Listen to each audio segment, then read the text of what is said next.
Alors, un livre écrit en français, c'est comme un livre écrit en hébreu. Ça veut dire qu'il y a de la Gdoucha, ça change quoi? Par exemple, quand je vous fais le cours maintenant en français, il y a moins de Gdoucha dans les propos que si je l'avais dit en hébreu? Non, pas que le nom d'Hachem. Tous les livrets. Alors, on va arriver après à ça exactement. Qu'est-ce qu'on doit. Qu'est-ce qui s'appelle livret Torah? Oui.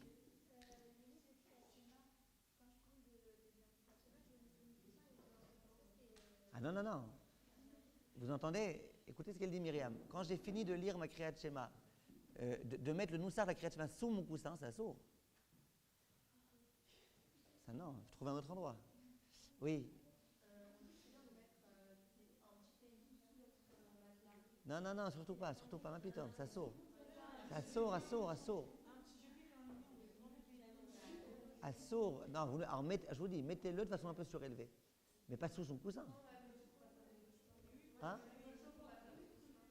Non, non, regardez, il y a écrit par exemple la Harava. Vous connaissez la Harava d'Hoshana Rabbah? À Hoshana Rabbah, il y a la coutume de la Chavatat à Harava. On prend la Harava, on la frappe par terre. Vous connaissez cette coutume? Alors après, il y a écrit dans le Chida et compagnie que c'est bien de prendre cette Harava et de la mettre sous le coussin. Ça, j'ai aucun problème. Il n'y a pas de Gdoucha dedans. C'est une plante avec laquelle j'accomplis un minag. Ça, il n'y a pas de problème. Je peux le mettre sous mon lit autant que je veux. Mais un teilim sous un livre, vous savez ce qu'il y a écrit, que sous le lit il y a de la touma au point que quand on met un aliment, après quelquefois il devient interdit. Mais putain, vous n'allez pas mettre un sefer en dessous de votre lit. Non, non, ça surtout pas. Heureusement que vous êtes venu à ce cours pour savoir ça. Maintenant, j'aimerais un petit peu continuer, s'il vous plaît. Il y a écrit dans le Rama, Vechol sheken she'asur le'anicha al gabe karka. C'est assour de poser un livre sur le sol. C'est assour de poser un livre sur le sol. Donc si vous pensiez prendre un livre et le poser sur le sol, c'est assour.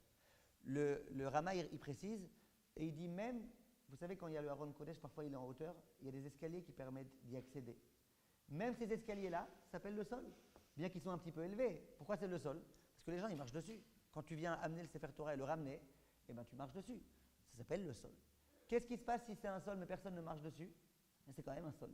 Ça veut dire bien que personne n'est dans la pièce pour l'instant. Le sol, c'est le sol. Donc, c'est interdit. Bon, si jamais mon livre est dans un sac, pas un sac qui est spécifique au livre, un sac. J'ai pris un livre, je l'ai mis dans un sac. Que ce soit un sac à main, que ce soit un plastique, que ce soit machin. Là, j'aurai le droit de poser le livre dans son sac, par terre. Une seconde, s'il vous plaît. Mais tant que je ne l'ai pas fait, je n'ai pas le droit de poser par terre quoi que ce soit. Le Rav Wosner, il dit que même sur un paranches, vous savez quoi paranches? Quand il y a le Rebbe, un Admor, qui organise un grand repas, et tous les chassidim qui sont dans la salle. Non, il n'y a pas de place pour tout le monde. Alors comment on fait? On fait des espèces d'estrades comme ça. Paranches, c'est des estrades, comme il y a à Méron, par exemple. Alors le Rav Wosner, il dit là-bas, ne pose pas de livre. C'est un endroit qui est fait pour poser tes pieds dessus. Les gens, ils sont tous debout dessus, comme ça, en train de regarder le Admor. Donc, à nouveau, dans ça, il y a un problème. Maintenant, juste, une question très jolie qui a été posée au Rav Eliashiv. Dans le Sefer Ginze à Kodesh, il ramène qu'il a été voir le Rav Eliashiv avec des cartes. Vous savez, les enfants, ils jouent avec des images. Maintenant, il y a des images. À mon époque, c'était les crados, les images. Je ne sais pas si vous avez connu ces horreurs. D'accord? C'était des images complètement ridicules et moches, etc. Aujourd'hui, en Israël, les images, c'est autre chose. Il y a des images, c'est les mitzvot. Des images, c'est sur autre chose. Alors, ce Rav-là, il a pris une image. C'était des images de Perek Shira. Donc, il y avait une image sur laquelle il y avait écrit « Qu'est-ce que tel animal dit ?» Tel pasouk. Maintenant, vous êtes d'accord que c'est donc une image sur laquelle il y a écrit un pasouk? Oui. Et il a dit au Rav Eliashiv, les enfants, quand ils jouent, vous savez, les enfants, ils mettent ça par terre et puis ils jouent comme ça, ils font sauter les images, Il dit, les enfants, ils posent ça par terre quand ils veulent jouer. On peut leur autoriser, on va les obliger à jouer sur la table. Si vous dites Léa. Je vous répète la question?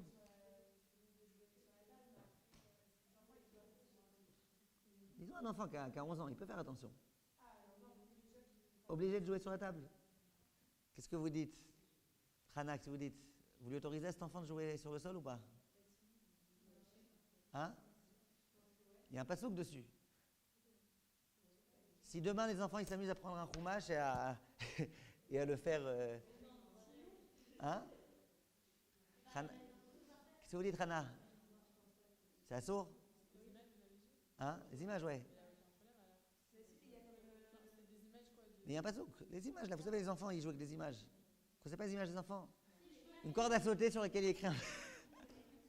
Hein? Qu'est-ce que vous dites, Eden? Hein? Ou quoi? On a le droit ou pas? Ah, tu peux plus jouer comme ça, alors ça y est, ça marche plus. Hein?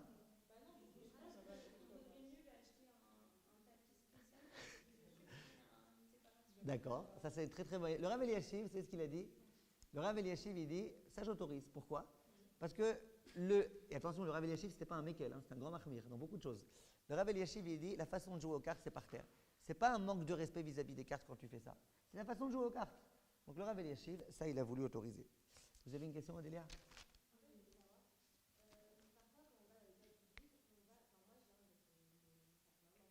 Je vais arriver à ça. Les toilettes, je vais y arriver. Je vais y arriver. En 1 minute, je vais arriver. Regardez, si vous voulez, si vous avez des questions qui sont cachots à ce qu'on a parlé, c'est très bien. Si vous avez des questions pas exactement cachots, peut-être attendez qu'on arrive à ces sujets. Oui. Si par exemple, on a l'habitude, par exemple, sur cette table, de poser des livres de Torah, Tibourine et tout, est-ce que si jamais un jour il n'y a pas de Tibour dessus, est-ce qu'on peut s'asseoir dessus? Comme ça, un jour, on a l'habitude de poser des livres.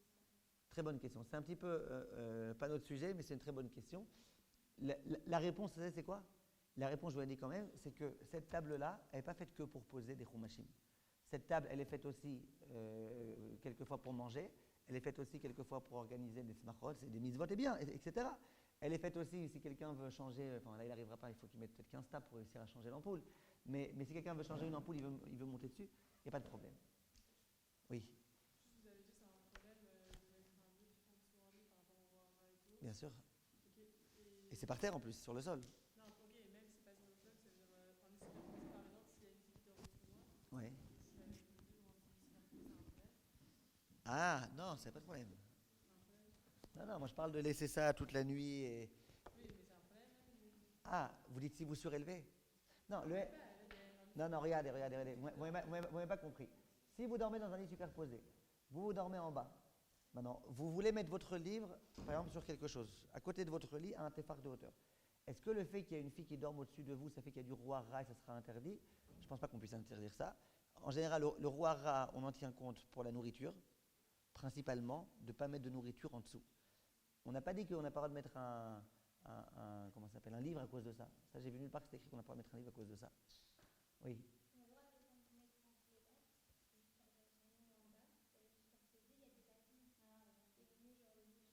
Mais quelqu'un qui se trouve sur les lattes, sur le lit. Mais non. Il se trouve dessus, il se trouve sur le lit. Vous mettez ça en dessous de quelqu'un qui dort. Non, c'est un manque de cavode, ça. Maintenant, venez, on continue. Allez, on n'a pas beaucoup de temps pour parler de tous les cas. On essaye d'aller rapidement, Bezrat Hashem. Il y a un cas, il y a écrit dans le Rama, s'il vous plaît, il y a écrit dans le Rama qu'on n'a pas le droit, écoutez bien ce qu'il y a écrit, de poser le livre sur ses jambes et de s'appuyer dessus. Il y a des gens, par exemple, ils auraient voulu poser le livre sur leurs jambes et s'appuyer dessus comme ça. Il y a écrit dans le Rama, c'est interdit, c'est un manque de kavod. Alors, les décisionnaires, ils déduisent d'abord une chose de là. C'est que de poser un livre sur ses jambes, si tu t'assois pas, si tu t'appuies pas dessus, c'est permis. Il y a plein de gens, si tu t'appuies pas dessus, il y a plein de gens, ils veulent étudier, et puis en attendant, ils prennent le livre, ils le posent sur leurs jambes comme ça. C'est pas un manque de kavod, ça. La preuve, c'est que le Rama, il dit le problème, c'est quand tu mets sur tes jambes et que tu t'appuies dessus. Donc si tu t'appuies pas, c'est autorisé. Maintenant, s'appuyer, il y a écrit que c'est un manque de kavod. Maintenant, il y a des gens, ils ne savent pas étudier sans s'appuyer. Ils ne savent pas de temps en temps faire comme ça. Alors le Rav Eliashiv, il dit si ça t'aide à étudier, c'est pas du t'appuies pour t'appuyer. C'est pas t'es fatigué et puis t'es fatigué, la table est trop basse, donc tu mets une pile de livres et puis tu t'appuies dessus. Ça, chas shalom, c'est un manque de kavod. Mais si tu es en train d'étudier, que quand tu es en train d'étudier, à un moment donné, tu veux t'appuyer, que toute la table n'est que des livres, tu t'appuies une seconde, ça, le Rav Eliashiv, il dit qu'on peut autoriser. Ouais, il s'est endormi pareil, il s'est endormi, quoi. C'est pas. C'est pas un manque de kavod. Il s'est endormi, c'est pas un manque de kavod. Les khatrila, s'il veut un coussin et qu'il met sa gemara pour faire un coussin, c'est un problème. Vous comprenez? On raconte qu'un jour, il y avait dans un village un Beth Knesset. Et dans ce c'est une vraie histoire, hein, et dans ce Beth Knesset, il y avait donc des Gemarot. Maintenant, il y a des Gemarot, les Gemarot qu'on connaît aujourd'hui, elles sont fines, c'est sur un papier assez fin, mais les Gemarot de l'époque, d'il y a 500 ans, elles n'étaient pas comme ça. C'était un gros papier épais, la Gemara était immense comme ça, la couverture c'était du bois quasiment, et il y a un homme qui rentre dans le Beth Midrash, donc il y avait tout type de tfous, d'impression. Il y avait l'impression Venezia, l'impression Galizia, de tout type d'endroits dans lesquels ça avait été imprimé. Il y a un monsieur qui entre dans le Beth Midrash et puis il est avec 3 boucles d'oreilles dans les oreilles, 2 boucles d'oreilles dans le nez, etc. Vous voyez un petit peu le look, là, machin. Il rentre, il dit « J'ai besoin absolument d'une Gemara du Tfus Venezia ». Alors les gens, ils le regardent comme ça. Même quand le rabbin il arrive ici, il ne demande pas le Venezia. C'est vrai qu'il y a parfois des gens qui ont des questions très très lourdes et parfois ils veulent voir c'était quoi la formulation qui était écrite dans les impressions d'il y a 500 ans. Parce que parfois, un petit mot, ça peut changer quelque chose. Mais c'est ce qu'il est là, qu'est-ce qu'il veut là? Il vient alors, il dit je veux absolument une Gemara Venezia, donnez-moi une Gemara Venezia. On lui dit écoutez, elle est très peu utilisée, donc vous voyez tout en haut de la Sifria, tout en hauteur, il y a là-bas le Shas Venezia, tout plein de poussière parce qu'il n'est jamais utilisé. Il arrive comme un singe, il monte comme ça, il escalade, il prend le Shas Venezia, il dit mais qu'est-ce qu'il veut avec? Il le voit sortir dehors, il y avait dehors quelqu'un qui était en train de se fâcher avec lui, il le prend, il commence à lui donner des coups avec la Gemara. Il avait besoin d'un marteau, il n'y avait rien de meilleur marteau que ces Gemarotes-là, absolument gigantesques. On a tout compris pourquoi il avait besoin d'un Shas Venezia. Maintenant, vous comprenez bien que c'est un très très grand manque de kavod de faire un truc pareil. De te servir du livre pour toi, c'est un problème. Maintenant, venez, on continue un petit peu. Il y a une halakha qui n'est pas connue chez les femmes. Chez les hommes, elle est très très connue. Les Bachur Yeshiva, en tous les cas, ils la connaissent tous. Il y a écrit dans le Shach et dans le Bach et dans le Taz Lo yelech adam lachutz ve'yaniach asefer patuach imen alav mapa. Delo davka sefer Torah elaou adin she'ar svarim. Il y a écrit c'est un manque de kavod de laisser un livre ouvert. C'est un manque de kavod. Vous êtes d'accord avec moi que c'est un manque de kavod? Imaginez vous rentrez un jour dans la pièce, là vous voyez des livres ouverts. Ben, ça fait de la peine. Pourquoi tu l'as laissé ouvert? C'est pas du kavod de le laisser ouvert. Donc il y a écrit que quand tu laisses un livre ouvert, c'est un manque de kavod. Donc qu'est-ce qu'il faut faire? Il faut le fermer avant de sortir. Maintenant, plus que ça c'est déjà une halakha. Maintenant, il y a un shach très très très réputé. Maintenant, moi vous me connaissez, je n'ai pas l'habitude de parler de Shindalet, et je suis très contre les rabbanim qui parlent de Shindalet. Et peu importe comment il s'appelle ce rav et combien de vues il a sur YouTube, je suis très contre les rabbanim qui parlent à tort et à travers de Shindalet, alors qu'ils ne savent même pas de quoi ils parlent, et qui parlent de Or Aganouz, alors qu'ils ne savent même pas c'est quoi, ni Or ni Ganouz. Moi, personnellement, je suis très contre ça, donc vous ne me prendrez jamais à parler de choses de ce genre-là. Mais là, il y a un shach. Vous savez, c'est qui le shach? C'est qui le shach? Siftei Cohen, l'un des plus grands poskim de tous les temps. Il n'y a pas une halakha où on ne dit pas l'opinion du shach est que. Dans Ilchot Shabbat, vous ne voyez pas beaucoup le shach, parce que lui, il s'est concentré surtout sur Yoredea, Choshen Mishpat. Mais dans Yoredea, sans arrêt, il n'y a que le shach. Dans Choshen Mishpat, le shach sans arrêt. Le shach, donc dans Yoredea, quand il parle des halachot des Sfarim, il dit comme ça. Vous écoutez? Ve'yadoua le chachmei haemet. Donc les chachmei haemet, les gens qui connaissent la vérité et les vérités, ils savent très bien que quoi? Sheyesh malach echad nikra Shindalet. J'espère que je n'ai pas fait de frisson. Il y a un ange qui s'appelle Shin Dalet. Veu shomer dapim. Shin c'est shomer, Dalet dapim. C'est genre lui qui est responsable de garder les pages. Quand on s'en va et qu'on laisse le livre découvert, c'est lui qui est là, qui est responsable de garder les pages. Si tu ne gardes pas, qu'est-ce qu'il va garder? Donc cet ange-là, qui s'appelle Shin Dalet, Shomer Dapim, il vient pour garder ça. Veu Shomer Dapim, Almi Shemaniach Sefer Patuach. Veyotse, Shemeshakeach Talmudo. Et cet ange-là, eh ben, il fait que celui qui part en laissant le livre ouvert, cet ange-là, il s'en prend à lui, il lui fait oublier son étude. Donc, je vous répète, si c'était Rav Intel, de je ne sais pas où, vous m'auriez dit, bon, ça va, arrête de raconter tes bobards. Là, ce n'est pas Rav Intel, là, c'est le Shach. Alors, le Shach, il ne s'amuse pas souvent à parler de Kabbalah, il ne s'amuse pas souvent à parler au nom des Chachmei Haemet, mais ce Shach, il le dit, et dans toutes les yeshivot, c'est un Shach qui est extrêmement connu, une personne qui s'en va en laissant son livre ouvert, il y a un grand risque, c'est le Shach qui le dit, qu'il oublie son étude. Or, quand on investit 1 an de séminaire, ce n'est pas pour oublier son étude, c'est pour essayer de retenir. Quand on étudie la Torah pendant des heures et des heures, c'est pour essayer de retenir et de ne pas oublier. Donc, la halakha, c'est que quand quelqu'un part, il doit fermer son livre. Le Rav Nissim Karelitz s'est dit que même ton cahier, vous avez écrit, vous avez pris des notes. Si c'est un cahier qui peut se fermer, eh ben, c'est bien de le fermer. Maintenant, si jamais, donc, ce dont on parle principalement, il y a beaucoup d'opinions à ce sujet, mais je vais vous dire juste d'une façon un peu générale que vous compreniez. Imaginez que je m'en vais 1 seconde du livre pour aller chercher un autre livre dans la bibliothèque. Je suis obligé de fermer?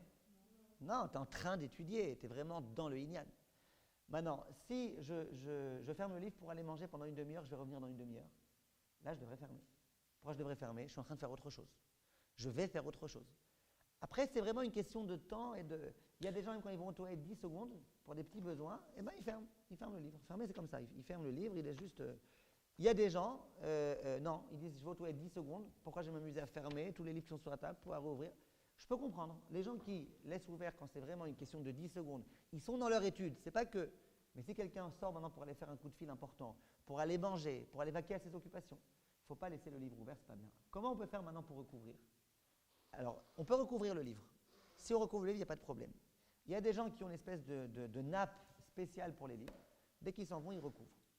Maintenant, même si vous ne voulez pas avec une nappe, vous voulez prendre un sac en plastique par exemple et recouvrir le livre avec un sac en plastique, en tant que recouvrir, d'accord?